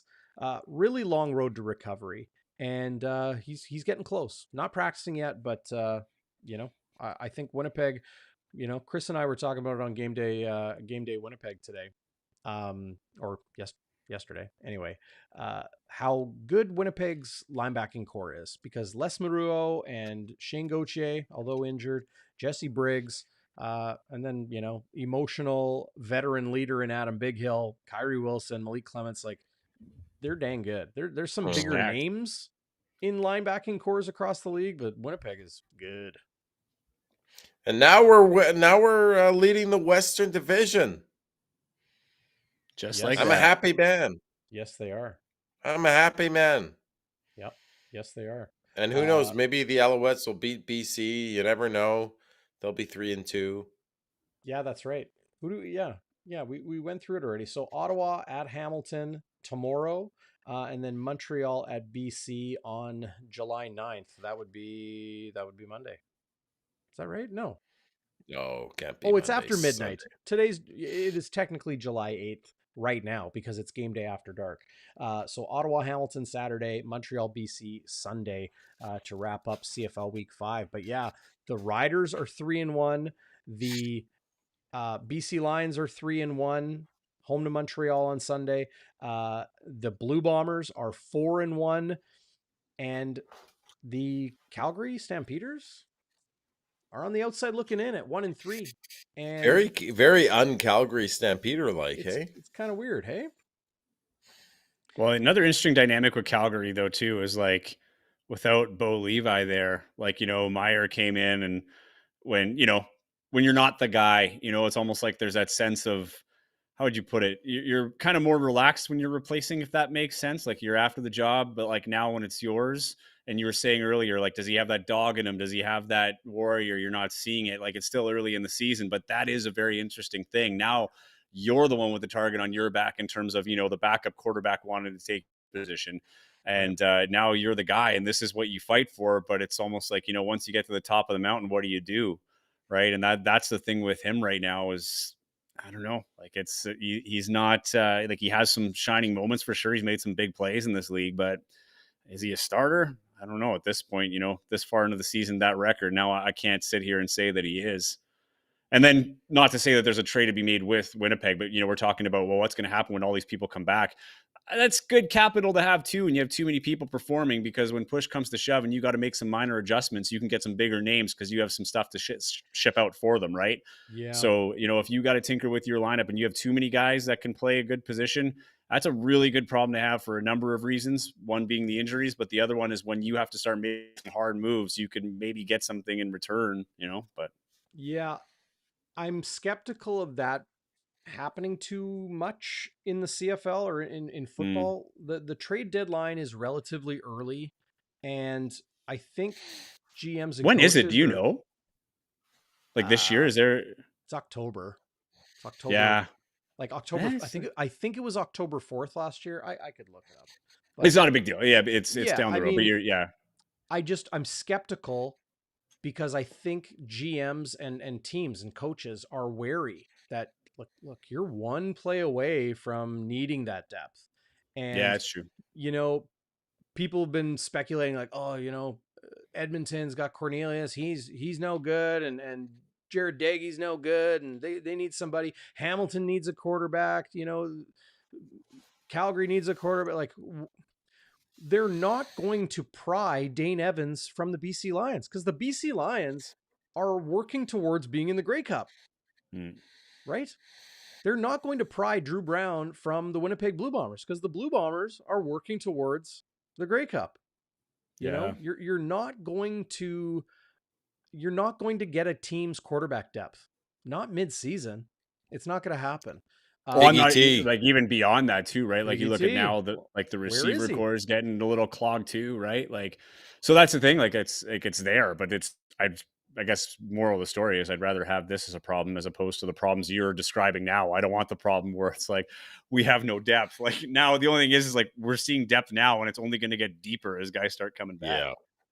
Yeah. T Will watching live on YouTube. Sergeant Slaughter. Like that. I'm going to start calling you Sarge. Oh, that's a good one. That was the name of the mascot of the first hockey team I covered full time. The North Bay Battalion. Sarge. It was the scariest mascot I ever saw in my life, but yeah. Yeah. This is one I wanted to get to here. Speaking of backup quarterbacks, Comet asking, what's going on, Comet? Good to see you. Bonfire OG Comet for sure. Yes. What is the issue with Drew Brown? We don't know specifically. He has been away from the team for a week, roughly, and is not in Winnipeg right now. So similar to Nick Dembski, who was on the roster but did not dress. He was not in Montreal last week, right? We know he had his first child with his partner. But he was on the roster and away for personal reasons. Same with Adam Bighill. Adam Bighill played in Montreal, but he was away from the team all week long. Now we know why, right? He was back home taking care of his family and business and the rest. Business, I mean, of course, the business of his family. Drew Brown, we do not know. He is not in Winnipeg, I'm told. And when he comes back, if he feels, comfortable, he'll share that with us. But, I like the way Mike O'Shea deals with this stuff. He says, look, it's not my place. When the player comes back or when the player wants to, they're a human being. They can address it themselves. I like that. Mm-hmm.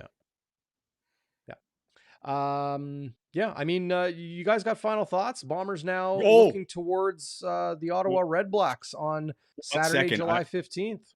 I'll be right back. 1 second. Okay. All right. I guess I'm going to have to do the first final thought. What do you got? Well, I mean, we're first of the West again, right where we should be, buddy. Mm-hmm. Right? We're right. I think we're all right in the world. We're 4-1 when we had lots of fun tonight. That's all I got to say. It's nice to be back first in the West, baby. Yep.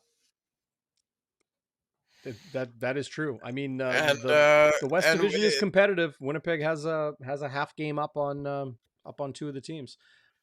I know what Joey went and got. Yeah. What? Okay. Has any of your viewers seen this before? Yes, I have it behind me. Oh, you do? Yeah, it's yeah, you can see Oh it yeah, I right. can see it behind it. Yeah. It's pretty Yeah. Hold sweet that though, right up. hey? Hold that right up there, Joey. Here, Look I at just want to see if here, get some glare off it here. Sec, I'm gonna turn the light right down so that's we all don't right. have the glare. But yeah, so I found it at the record store the other day, and I think the price is still on $20. So you got I was like, I Dieter have there, to. number 5. You got Bud Grant holding on the old short gray cup. Yep. Yeah, Look at and that. it's like, and like I don't know if you can see the back here, but there's like the track. So it's like the beginning years, the Jack Jacobs era, the Mud Bowl, the Bunt Grant years. Side 2, the Grey Cup returns to Winnipeg. Like I haven't had a chance to listen to it yet, but I want to listen to this and I'd the be year on curious to it. see Yeah, what the tracks are. 1980. Yeah. That's the 1980 this came out, and I think it was produced, CJOB. But like the artwork on it is like incredible. Like I got it more for that. I think this is stupid light. Very cool, hey? Yeah. Oh, I'm super pumped is. you have one, Schnitzy, because I've never seen this before. When I saw it, I was like, that is so cool. Yeah, So is, my buddy Alex gave it to me last year. He dropped it off at my house. I was like, "Whoa, this is so." I just the only problem is I don't have a record player. But are we'll your have to guys' come over to your copies? place. What? I apologize for interrupting, but I'm pining to know: are your guys' copies sealed or are they open? Mine. I think I opened it. I think No, it might mine's have been open. sealed. Yeah. Okay. Yeah, no, it's definitely open. We got to find a record player. Like I really want to hear that. I've Yeah, I got want to one. hear We it should just too. put it on. Like, we'll have an episode. Just read along with the Yeah, Oh, there read you along go. 40-year-old story time. record. There you go. Oh, We better. by the way, I I missed in my final thought. I have to give a shout out to James. I saw him in the concourse right before the game started. A good friend of mine. He's a good man. So James, shout out to you, buddy. nice. Love that. Yeah. I uh, I I will ensure that we have copyright clearance of this CGOB produced record. That would be so cool to play some of it Yeah, I'd love to hear it. for everybody out there. That's Give our great. feedback after every track.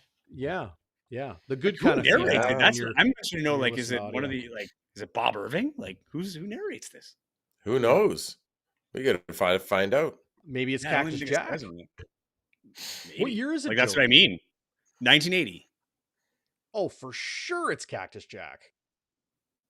And yeah, Bob would be on that too. Bob started calling games in 1972. Yeah. Yeah. So So like this is like all the primetime guys, like the real ones. if it's Not show the and tell, I should go show. upstairs and get something my buddy Sean gave me tonight. I took him to the game. A CFL board game. I will show it on midweek. It is Nice. classic. I It's have from like seen that. 1985. It's a CFL board That's so game. cool. Oh, you know what the coolest CFL thing I had, and we gave it to my cousin because I'm a late child. He's a lot older than me. These are before my time, but there's probably some viewers that remember the Dairy Queen. Maybe it wasn't before my time. It would have been very close, but the Dairy Queen ice cream that came in the helmets, the CFL helmets. Oh no! I So didn't know about that. we had the display. So there's this Yeah. cardboard display where after you're done, you wash them, you can hang them on, and like each one has its own slot. And we had the whole Nice. collection. I gave it to my cousin, who was also a sportscaster back in the day before he went to communications, and a big sports guy. And he has it somewhere. He actually offered it back, and I think we're like, no, it's okay, it's cool, like being nice guys. And I'm like, oh, I should have got that back. Shoulda It was kept such it. a sweet piece of memorabilia. Yeah. Hey, look what I found. That's the one. That's the one. Ooh, That's the one I had. Look at that. that's Look so at That's that piece. cool. Look at that Lions logo. And that whole thing is like this cardboard thing. Like, yeah, it was legit. Like, look at the Edmonton logo, Sask, like the Look at those Alouettes. helmets. They're Look all at the shape beauties. of that helmet. Love it. Right? And then the old Rough Riders, the A on the Argos, like Look at nice how and small simple. that little Well, tie cat is. And the right? little double E. Holy Yeah, cow, that's the exact one I had. That's the exact thing I had. that's awesome. Yeah, it That was is such a awesome. cool thing. I should call him and just be like, hey man, how are things? Particularly the Dairy Queen collection that you took from me as a child. That's awesome. It looks like they did it a couple times because there's another one here. Oh, this one is Show the other one, because that's the one that's the exact one I had. I didn't know there was another one. It's a terrible image, but I think you'll get the picture. There's just a a different That's not the one I have, but it's thing still really cool. that it's on. Yeah, that is cool. The other thing I wanted to say about that record though is that's just cool art, to like hang on the wall. Like That's why I got it. I'm like, Schnitzy has. I don't care if I had never listened to it. I'm like, it is a sweet like we don't see stuff like that anymore. That's not even like a record from a band or this was Yeah. looks like maybe a promotional thing, like, and the artwork is phenomenal on it, like colors, everything. I was like 100% I'm gonna get this. We don't get that kind of like, that hand art anymore. It's all digital graphic design. Like it's to see something like that. I'm like, oh, we don't just see like someone's work that they did with their hands. It turns into this beautiful freaking cover. Yeah. Yeah. I love that old stuff. It's like, it's before my time, but I think it's so cool. Like this is the CFL logo as it stands today. And hey, sportslogos.net, amazing website. Oh, I love that. Yeah. Chris Love the Creamer, I think's the guy that aesthetics of runs that. He's awesome. Yeah. That and UniWatch. If you're a sports nut like me, Sports Logos and UniWatch are two accounts and websites you should follow. They're awesome. Yeah, I love the aesthetics of sports, just the different looks of things. Here's what's interesting though. It says 2016, but trivia question: when was this logo actually debuted? And I'll give you a hint. It was in Winnipeg. 2015. The 2015 Grey Cup, when the former Edmonton Eskimos came away with the victory. Willie Jefferson on that team. We know this logo, the CFL logo from the mid 2000s. Of course, the classic that was there forever. That's the one. Love that one. This is such a cool logo. Like Ben Roethlisberger was shown wearing a T-shirt on a podcast because he works out with a Canadian trainer and got him that shirt. But I have a hat with this logo on it. Oh my God! Like, look at that maple leaf. That's Kenny playing football right there. That's Jack Jacobs. That's Jerry James. That's a different era. But how cool is that logo? Yeah, that's cool.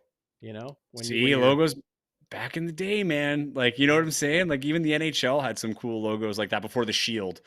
Like, oh yeah, this is like, that I love that. But to me, the CFL logo will always be like the first logo that comes to mind will always be the helmet.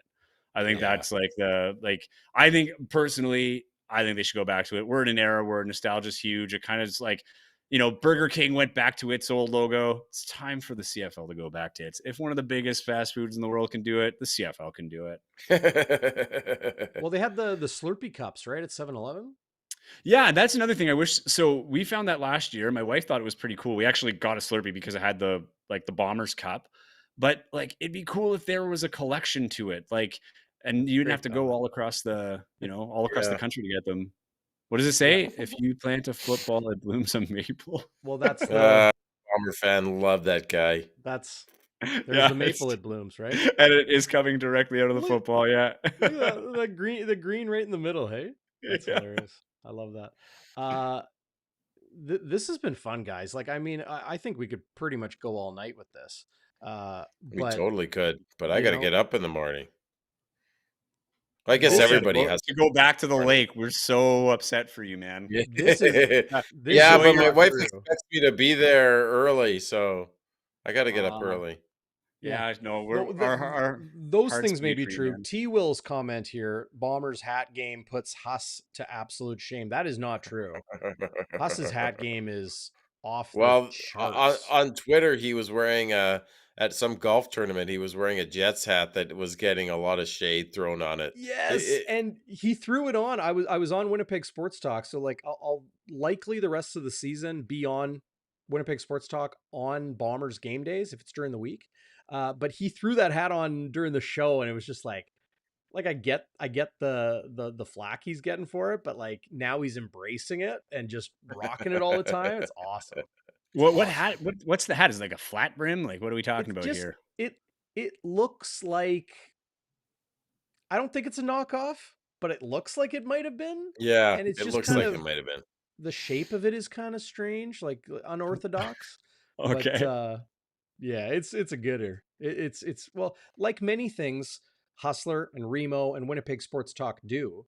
They have fun with something on air or on social media, and then it becomes iconic, right? Yeah. Yeah, awesome. for sure. I'm rocking my Okay, gold eye so set. Not a good day to do that. They got pumped 16-4 for those listening. Ouch. Not a great year for the old fish. Anyway.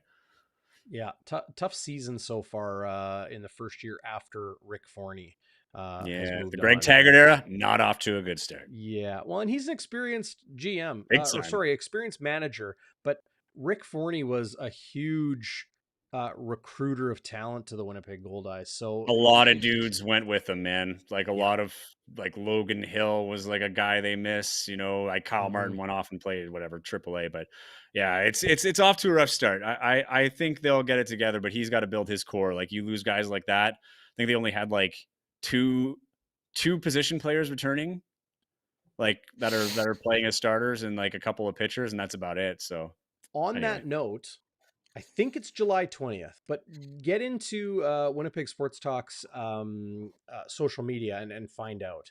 They're going to have a WST night at the Goldeyes game. So Whoa, like they cool. have exclusive tickets, $15. They're going to put them down the down the third base line in the like craft beer corner.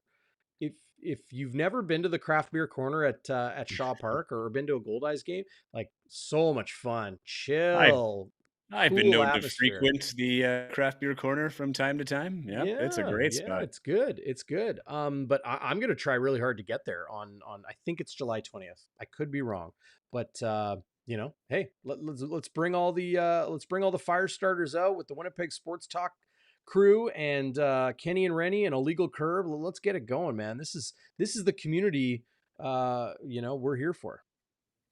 Love and it. win or lose, man, never a bad time at Shaw Park. That is true. That's what they That is say. true. That's what they say. Well, this has been fun, guys. This has been fun. You got a final thought, Joey, as we give you the gears in your second show? Yeah, and I'm gonna try and prolong it as long as possible, so Schnitzy has to go to bed super late. He's like, okay, good show, guys, good show. Bastardo. No, I think my my final thought for this game is, well, it'll be interesting to see how it carries over to next game, because no, I thought I was No, you're frozen. good, Joey. Just talking Okay, about yeah, but yeah. that's the big thing is is they built themselves back up to be vintage Bombers by the end of the game. Like both ends of the ball were playing well. It's very promising.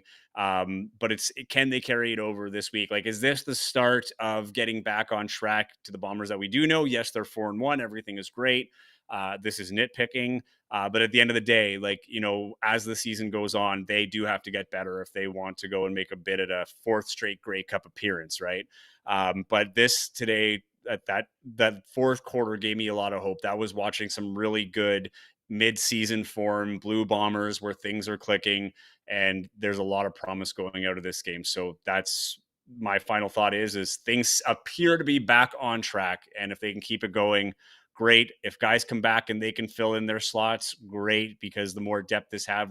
The nice thing about these injuries, and this has happened in years past, is you get to see how these guys play in real football, not in practice. So now we're seeing that if, you know, manure hits the fan on Grey Cup, that you have guys that can step in and make plays for you. So there is a positive to that when these guys are getting valuable playing time and making the most of it. So this is a very promising game at the end. Not a great start.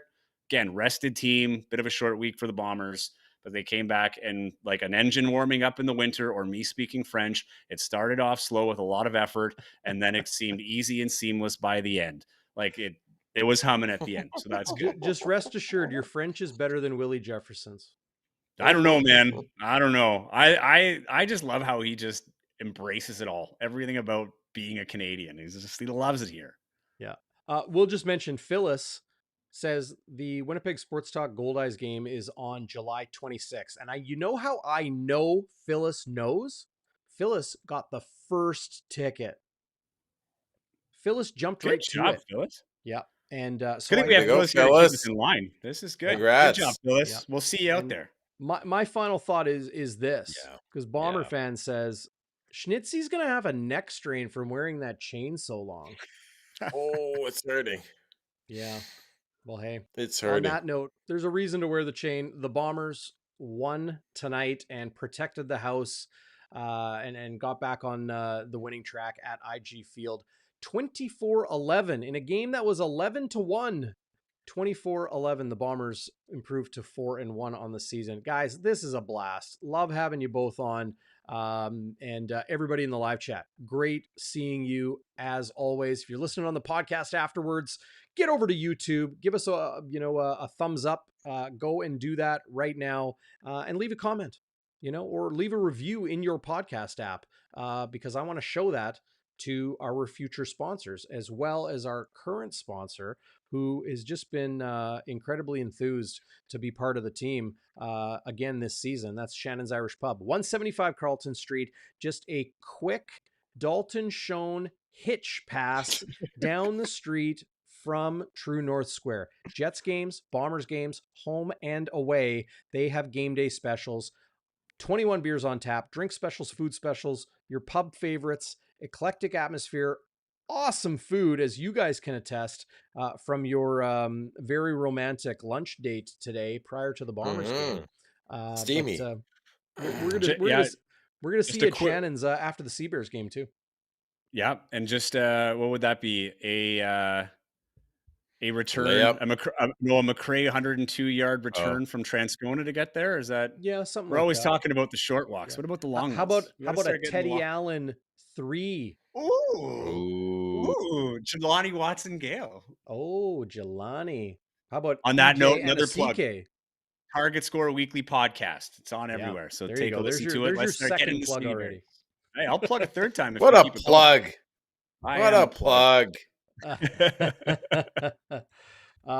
Hey, and Gerald Wilson, we'll leave it on this note. Great show again. Appreciate you watching, Gerald. Thanks. Loves the replays.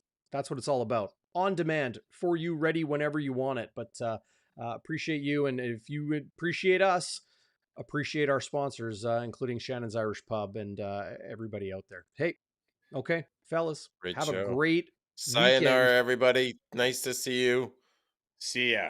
Thank you.